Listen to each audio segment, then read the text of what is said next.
Hey you guys, Cece here again with another beauty overhaul video.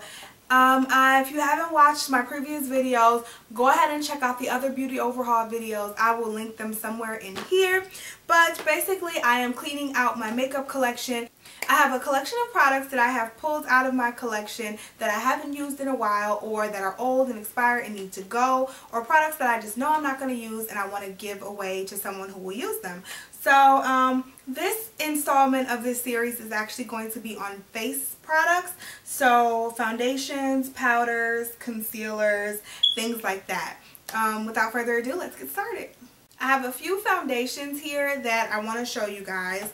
The first is this CoverGirl Clean Whipped Cream Foundation. If you guys have not seen this, it was probably about maybe 9 months to a year ago. This was like all over the shelves of people wanting to use this. They did not have a good shade range at all. I got the shade 355 and this was just too light for me. And then I went back and I was looking for another shade and there was only one other shade and it was too dark for me. So the shade range was absolutely horrible on these products, and on this product I should say. And yeah, they weren't doing really good for the sister, so can't use this one. Another product that I bought was this Revlon Age Defying Makeup. I got it because it was on clearance when CVS and Walgreens and Rite Aid were having their beauty clearances around January. I bought this, but I tried it once. I just wasn't a big fan of it. They have reformulated this product since, so maybe I'll try the new reformulated products, but this one just didn't do it for me. Another product that I am giving away is the Rimmel Stay Matte Liquid Mousse Foundation in the color 300 Sand. I did an entire review on this product, so if you have not seen it, then I will link it somewhere up here. But I liked this product when I first started using it. I really did.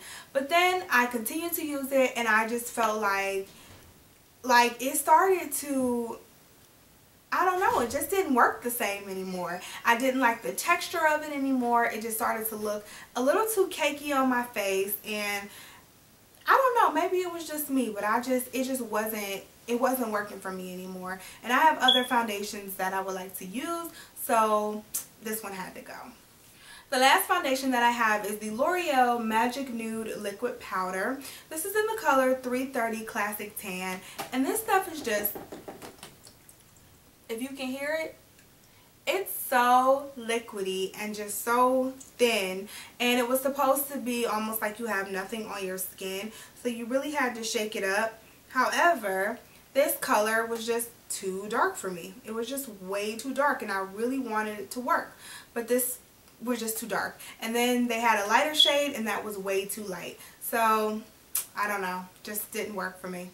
I'll move on to face powders.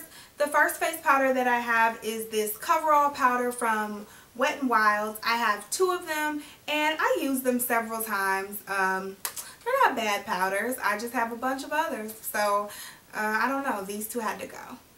I also have the Neutrogena Shine Control powder. I did not like this. I did not feel like it controlled shine at all whatsoever. I was just expecting a lot more from Neutrogena, and then it's just really white and chalky, like if you can see that. I mean, it's really white and chalky, and I felt like it left a white cast on my face, and I just was not feeling this at all. Another product of the same nature that I wasn't really feeling is the Wet n Wild Fergie, and this is the Take on the Day Mattifying Powder. Was not a big fan of this at all, and I had such high hopes for it. I absolutely love mattifying products. I did a comparison video on this and the Rimmel Stay Matte, so if you have not seen that, I will also link that in this video. But I just felt like this, I mean, it controls shine a little bit, but I feel like I had to blot so much more than I did with the Rimmel Stay Matte, so there's no reason for me to use this. It's a very finely milled powder. I just wasn't a big fan. Last powder is this NYC Smooth Skin Pressed Face Powder. And I mean, this is just a pressed powder. It doesn't make any claims as far as to be mattifying or anything like that. Just supposed to be a pressed powder, I'm guessing just to set your makeup. I mean, It did okay, but again, very white powder. Leaves a very white chalky cast, and I just wasn't a fan of the texture of it. And then it gave you this really like foamy, what do you call this? Powder puff to use. And it just, I just wasn't feeling it. I thought I was done with powders, but it looks like I have two more. And the first one is this Flower Beauty loose powder, and it's in the color L03, which is the darkest shade. So I don't know why I got that shade, because it's just too dark for me.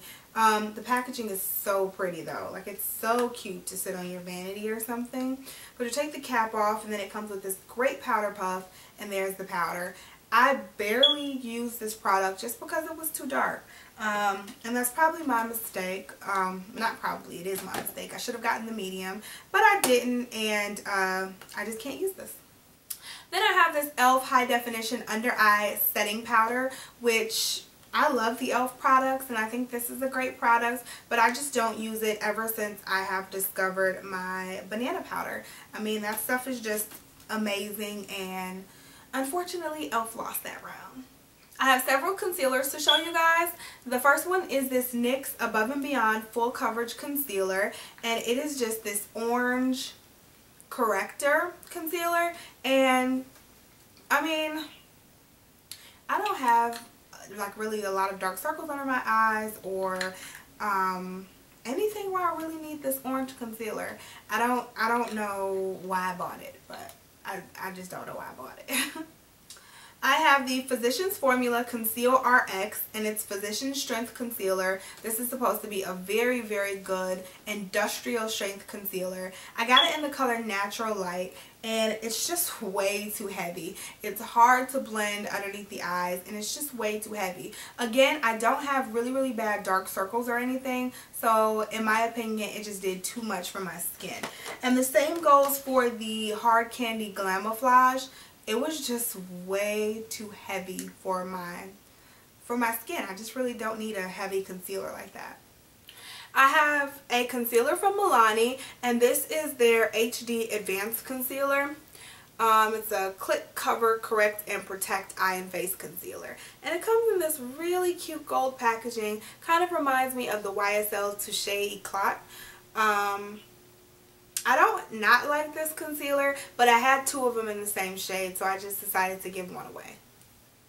Then I have the Physicians Formula Super BB Concealer, and this is supposed to be a Super BB all-in-one beauty balm concealer.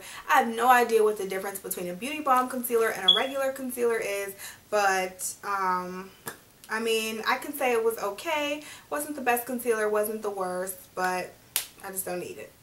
Last but not least is this NYX HD Photogenic Concealer. I heard this stuff was amazing, but the color I got was just too light, and it was just too light to even try to blend it out and make it work. There it is right there, just way too light even to highlight underneath the eyes. So I have to find another color that works for me to highlight underneath my eyes, and then I'll be able to try out the NYX concealer. Last but not least, I have 3 eye primers, and these are all by the brand e.l.f. And it is the eyelid primer in Golden, and then I have 2 in the color Champagne. And they're just the colorful eyelid primers. You guys know I love e.l.f.'s eyelid primers, but I don't need the colorful ones. I've had these forever and never used them, so these are going straight to the trash because I'm sure they're no good. Alright guys, thanks for rocking with me through this video. That was a lot of products to get through, but I feel and better already, just getting rid of some of the clutter and some of the junk out of my collection. If you guys have any questions, comments, or concerns, don't forget to leave them down below. Also, don't forget to rate and subscribe. I'd really appreciate it. Let me know if you guys have any video requests that you would like for me to do. And I think that is it. I love you guys, and I'll talk to you in the next video. Bye!